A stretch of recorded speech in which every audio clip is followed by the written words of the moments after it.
बिस्मिल्लाहिर्रहमानिर्रहीम। लो जी बच्चों, हम लोग अब डिस्कस करेंगे acceleration of the projection N. मैंने आपको बताया था कि ये लॉन्ग क्वेश्चन में आ जाता होता है SHM and uniform circular motion में। जो अकेला इंस्टेंटेनियस वेलोसिटी वाला टॉपिक है तो बहुत ही इंपॉर्टेंट है, कई दफा बोर्ड के पेपर में लॉन्ग क्वेश्चन में आया हुआ है। या इसी तरह आप लोगों से प्रोजेक्शन का एक्सेलरेशन भी लॉन्ग क्वेश्चन में पूछा जा सकता है। तो बच्चों देखें, जैसा कि हम लोगों ने डिस्प्लेसमेंट और वेलोसिटी का रिलेशन निकाल लिया हुआ है, आज अब हम लोग बच्चों इस लेक्चर में एक्सेलरेशन का रिलेशन निकालने जा रहे हैं। ये एक्सेलरेशन का रिलेशन बच्चों आप लोगों ने अब कैसे डिराइव करना है, वो पहले आप लोगों को ये तो पता है, सर्कल आप लोगों ने बनाना है, एक वर्टिकल डायामीटर एक हॉरिजॉन्टल डायामीटर, वो पुरानी बात। अच्छा, उसके बाद ये पार्टिकल P, ये पार्टिकल किसी पॉइंट P के ऊपर सर्कल में मूव कर रहा है, ये O सेंट्रल पॉइंट है। उसके बाद इधर से आपने इसका प्रोजेक्शन N ड्रॉ किया था, इसका डिस्प्लेसमेंट x था, ये x नोड था, ये एंगल थीटा था, ये वाला एंगल भी थीटा था, ये डायामीटर DE इसको नाम दिया था, इस पोजीशन को O1 का नाम दिया था, वो बचपन की बातें।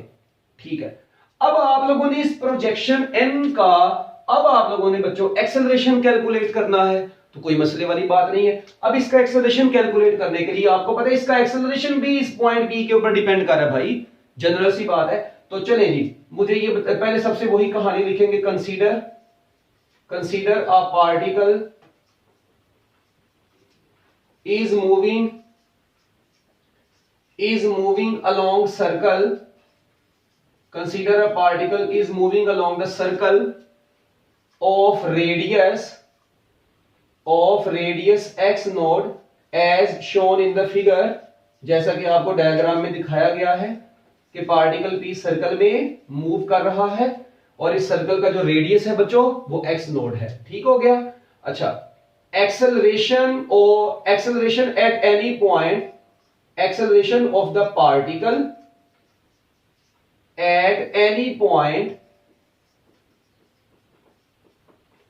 is given by, बच्चों आपको पता है क्योंकि जब भी पार्टिकल सर्कल में मूव करता है तो हम लोग उसके एक्सेलरेशन को यूजुअली आपको पता है हम लोग बच्चों वो सेंट्रीपिटल एक्सेलरेशन बोल देते हैं। तो acceleration is equal to r omega square. Chapter number 4 के अंदर हम लोग, चैप्टर नंबर 5 के अंदर ये फार्मूला है, बल्कि एक्सेलरेशन का centripetal acceleration r omega square होता है। वो आप लोगों को याद है ना, सेंट्रीपिटल फोर्स होती है ना, जिस तरह एम आर ओमेगा स्क्वायर, तो इसी तरह सेंट्रीपिटल एक्सेलरेशन जो होता है वो अकेला आर ओमेगा स्क्वायर होता है। जिस बच्चे को नहीं याद भी वो फिलहाल सेंट्रीपिटल एक्सेलरेशन का ये चैप्टर नंबर 5 में फार्मूला आप लोग पढ़ेंगे, ये बराबर होता है आर ओमेगा स्क्वायर। कई बच्चे इसको पढ़ भी चुके हुए हैं। तो बच्चों मैं क्या काम करता हूं, इसका मतलब जो पॉइंट P पर जो उसका एक्सेलरेशन है वो आर ओमेगा स्क्वायर है। रेडियस आपको पता है x नोड होता है ना, तो मैं इसी फार्मूले को ऐसे भी तो लिख सकता हूं कि AP is equal to x naught omega square. Projection का जो एक्सेलरेशन जो पॉइंट P का एक्सेलरेशन है बच्चों, ठीक है, वो है x नोड ओमेगा स्क्वायर। अच्छा, ये तो अब एक्सेलरेशन आ गया। अब मुझे ये बताएं, आपको पता है as this is centripetal acceleration, क्योंकि बच्चों आपको पता है ये कौन सा एक्सेलरेशन है, सेंट्रीपिटल एक्सेलरेशन है। इट इज ऑलवेज, और आपको पता है इसकी जो डायरेक्शन होती है, it is always directed towards mean position. इसकी जो डायरेक्शन होती है it is always directed towards mean position. बच्चों इसकी डायरेक्शन हमेशा मीन पोजीशन की तरफ होती है। It is always directed towards mean position. तो बच्चों मुझे ये बताएं, अगर मैं इसकी डायरेक्शन की बात करूं तो सेंट्रीपिटल एक्सेलरेशन ये जो पॉइंट P पर है, ये AP, ये डायरेक्टेड टुवर्ड्स मीन पोजीशन, इसको मैं ऐसे लिख देता हूं। ठीक है, ये x नोड यहीं पर है, इसको थोड़ा सा मैं ऊपर करके साइड पर लिख देता हूं यहां पर। अच्छा, अब आप लोग बच्चों क्या काम करेंगे, आपको तो प्रोजेक्शन का एक्सेलरेशन चाहिए, ना कि इस पॉइंट P पर इस पार्टिकल का।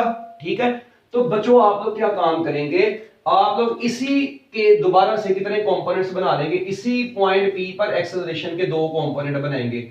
एक बनाएंगे APX हॉरिजॉन्टल कंपोनेंट बनेगा, एक बनेगा APY vertical component.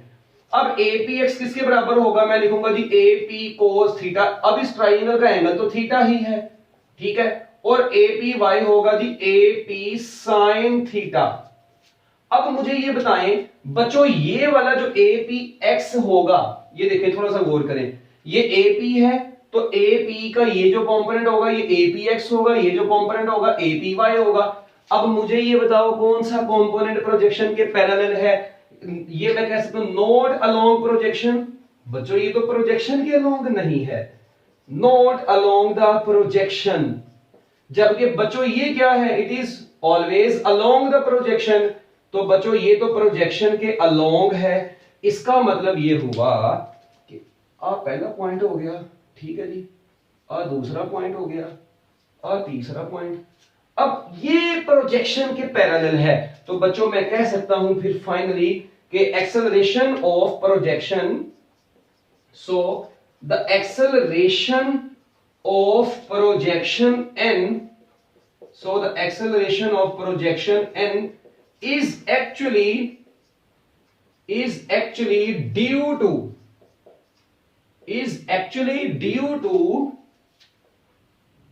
vertical AP, ठीक है जी, वर्टिकल कंपोनेंट ऑफ AP। चलो यार ऐसे लिखो, कई लोगों को ना दोहरा पड़ जाना है, वर्टिकल कंपोनेंट ऑफ AP, ये AP के वर्टिकल कंपोनेंट की वजह से इसका प्रोजेक्शन है। सो फाइनली फिर बच्चों में दैट इज ऐसे लिख सकता हूं AP sin थीटा, है sin थीटा। अब AP आप लोगों को पता है बच्चों, AP अभी पढ़ा आप लोगों ने x नॉट ओमेगा स्क्वायर होता है, तो इधर पुट कर दो, तो A is equal to x naught omega square sin theta आ गया, ये आ गया। मैंने AP की जगह पर x naught omega square put कर दिया भाई। और फिर आप लोगों ने ये भी पढ़ा हुआ है जो साइन थीटा होता है ये तो x divided by x node होता है। तो जब आप लोग इधर साइन थीटा की जगह पर x over x naught put करेंगे तो a बराबर आ जाएगा x naught omega square x over x naught, x naught से कट गया, a is equal to omega square x बच गया। इसको पैक कर लेना है, शार्पर डबल कर लेना है। लो जी बच्चों, ये आप लोग थोड़ा सा गौर से देखें, ये आप लोगों के पास इस प्रोजेक्शन का एक्सेलरेशन कैलकुलेट करने का फार्मूला भी आ गया है। देखें जरा, हरी अब जल्दी जल्दी मिनट लगाएं। अब ये जो एक्सेलरेशन आया है, ठीक है, आप लोग देखें ये डिपेंड कर रहा है किसके ऊपर, एक्स के ऊपर। इसको जल्दी जल्दी यहां तक देख लें, दोबारा से एक बार सुन लें। एक बच्चों प्रोजेक्शन का जो नेट एक्सेलरेशन है वो इसकी वजह से है, इसकी वजह से नहीं था, तो मैंने ये लिखा। फिर उसके बाद बच्चों मैंने AP की जगह पर x नोट ओमेगा स्क्वायर लिखा, यहां से यहां पर पुट किया। उसके बाद साइन थीटा होता है x ओवर x नोट, ये x नोट से कट गया तो ये बच गया। ओके, अब नेक्स्ट चीज, ये तो इससे कट गया, जो बच गया वो मैंने लिख दिया। अब अगली चीज, यहां पर आप लोग नेक्स्ट हेडिंग बना देंगे स्पेशल केस। कौन सा केस? Special cases. बच्चों इसके भी तो स्पेशल केसेस होंगे, बिल्कुल होंगे। तो बच्चों सबसे पहले स्पेशल केस में आएगी एट मीन पोजीशन। अब मीन पोजीशन पर आपको पता है कि डिस्प्लेसमेंट तो जीरो होता है, पार्टिकल की मीन पोजीशन के ऊपर उसका डिस्प्लेसमेंट जीरो होता है। अब बच्चों जब ये जीरो होगा तो x की जगह पर जीरो यानी ओमेगा स्क्वायर इनटू जीरो, तो बच्चों एक्सेलरेशन तो आपका फाइनली आ गया जीरो। इसका मतलब है इस जीरो को मिनिमम बोल दें, इसका मतलब acceleration at the mean position is zero, बोलेंगे जीरो ही इसको, बस मिनिमम तो यानी शुगल में बोल रहे हैं। अच्छा, उसके बाद eight extreme position displacement is maximum. तो बच्चों जब डिस्प्लेसमेंट मैक्सिमम होगा तो एक्सेलरेशन भी तो मैक्सिमम होगा, क्योंकि एक्सेलरेशन का डिस्प्लेसमेंट का डायरेक्ट रिलेशन आ रहा है। तो a is equal to omega square, x की जगह पर x नोट आ गया, तो फाइनली मैं कह सकता हूं maximum acceleration is equal to x naught omega square. तो लो जी बच्चों, ये आपके पास x naught omega square maximum acceleration आ चुका है। ये फार्मूला, इसका मतलब कि मैं कह सकता हूं during simple harmonic motion acceleration is maximum eight extreme position. अच्छा, अक्सर बच्चों के दिमाग में ना यहाँ पे एक चीज आती है, कहते हैं सर जी वेलोसिटी मीन पोजीशन के ऊपर क्या थी, मैक्सिमम, एक्सेलरेशन आ गया जीरो। हमने तो पढ़ा था जहां पे वेलोसिटी जीरो होगी वहां पे एक्सेलरेशन भी जीरो होगा। भाई वो आपकी लीनियर मोशन, वो आपने जो वहां पर पढ़े थे ना कॉन्सेप्ट, ये उससे थोड़ा डिफरेंट है। यहां पर आप लोग देख रहे हैं, यहां पर वाइब्रेटरी मोशन को डिस्कस कर रहे हैं, लीनियर मोशन को डिस्कस नहीं कर रहे। तो वाइब्रेटरी मोशन में एक्सेलरेशन डिस्प्लेसमेंट के ऊपर डिपेंड कर रहा है, ना कि वेलोसिटी के ऊपर डिपेंड कर रहा है।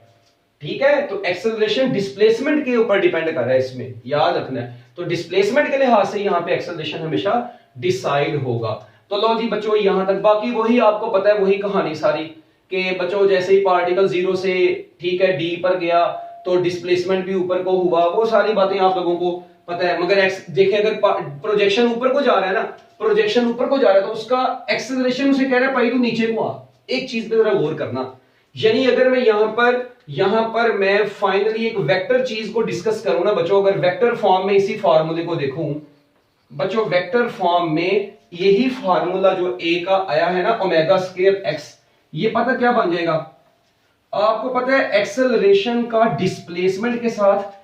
ठीक है, ये रिलेशन तो मैंने माना, ये a is equal to omega square x है, बट इन वेक्टर फॉर्म ये तो मैग्नीट्यूड्स के साथ डील कर रहे थे।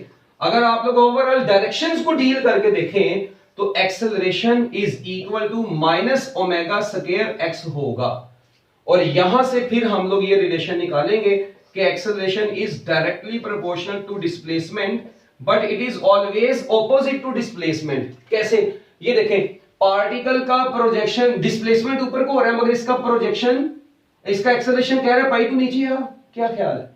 तो आपको पता है प्रोजेक्शन का डिस्प्लेसमेंट अगर ऊपर को हो रहा है, प्रोजेक्शन ऊपर को जा रहा है, मगर इसके एक्सेलरेशन की डायरेक्शन बच्चों किस तरफ है? डायरेक्टली टुवर्ड्स मीन पोजीशन है।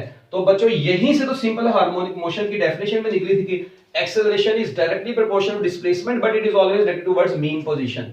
तो सिंपल हार्मोनिक मोशन से हमने बच्चों यहां पर जब वेक्टर की साइन की बात करेंगे तो यहां पर नेगेटिव का साइन मस्ट है। ये नेगेटिव का साइन बच्चों आप लोगों ने जरूर लगाना है। ठीक है, बाकी आपको पता है ओमेगा स्क्वायर कांस्टेंट होगा ना यार, ओमेगा स्क्वायर कांस्टेंट होगा तो acceleration is directly proportional to minus x आ जाएगा। तो ये था बच्चों आपका एक्सेलरेशन का एक छोटा सा टॉपिक। अब इसी तरह इसके हवाले से भी ग्राफ बनता है, आपकी किताब में नहीं है, ये नोट आपको देने लगा हूं बस। ठीक है, जस्ट आप लोगों ने इसको अच्छे तरीके से ज़हन नशीन कर लेना है। एमसीक्यू एंट्री टेस्ट के हवाले से बड़ा इंपॉर्टेंट है जी ये, कि डिस्प्लेसमेंट टाइम ग्राफ था sine wave, velocity time graph था कोसाइन वेव, तो एक्सेलरेशन टाइम ग्राफ क्या होगा भाई? आप लोग देखें एक्सेलरेशन का जो अभी आपने पढ़ा था ए पी, क्या पढ़ा था एक्सेलरेशन का फाइनल रिलेशन, ए पी के दो कंपोनेंट बने थे ना, ये वाला कंपोनेंट क्या बना था ए पी cos थीटा, और ये वाला कंपोनेंट क्या बना था ए पी साइन थीटा। ठीक है, तो अब मुझे ये बताएं ए पी साइन थीटा यहां पर आया, अब ये ए पी आपको पता है मैक्सिमम एक्सेलरेशन है और साइन थीटा साथ में है। अब मुझे ये बताओ यार मैक्सिमम एक्सेलरेशन, अभी आप लोग देखें अगर इसको मैं वेक्टर की फॉर्म में लिखूंगा तो ये भी तो यही बनेगा ना, maximum acceleration is equal to minus x naught omega square. ठीक है, तो अच्छा यहां पर मैं अभी लिख नहीं रहा, पेपर में लिख देना। यहां पर हम क्या काम करते हैं आपको पता है, एक्सेलरेशन जो है वो जब ऑपोजिट है तो मैं a is equal to minus a naught sine theta लिख दूंगा। ठीक है, due to direction, due to SHM, due to simple harmonic motion, यहां पर नेगेटिव का साइन आएगा, ये ऐसे लिख दो minus x naught omega square, तो वो बात एक ही है ना। तो इसका मतलब है कि a इज इक्वल टू, आप लोग जनरल अब ये याद रख ले, minus a naught sine theta. अब इसमें मुझे ये बताओ कि बच्चों एक्सेलरेशन देखिए अब थीटा जीरो होगा, ये देखिए जरा ग्राफ पे, ये 0 डिग्री, ये 90 डिग्री, 180 डिग्री, 270 डिग्री, 360 डिग्री माना।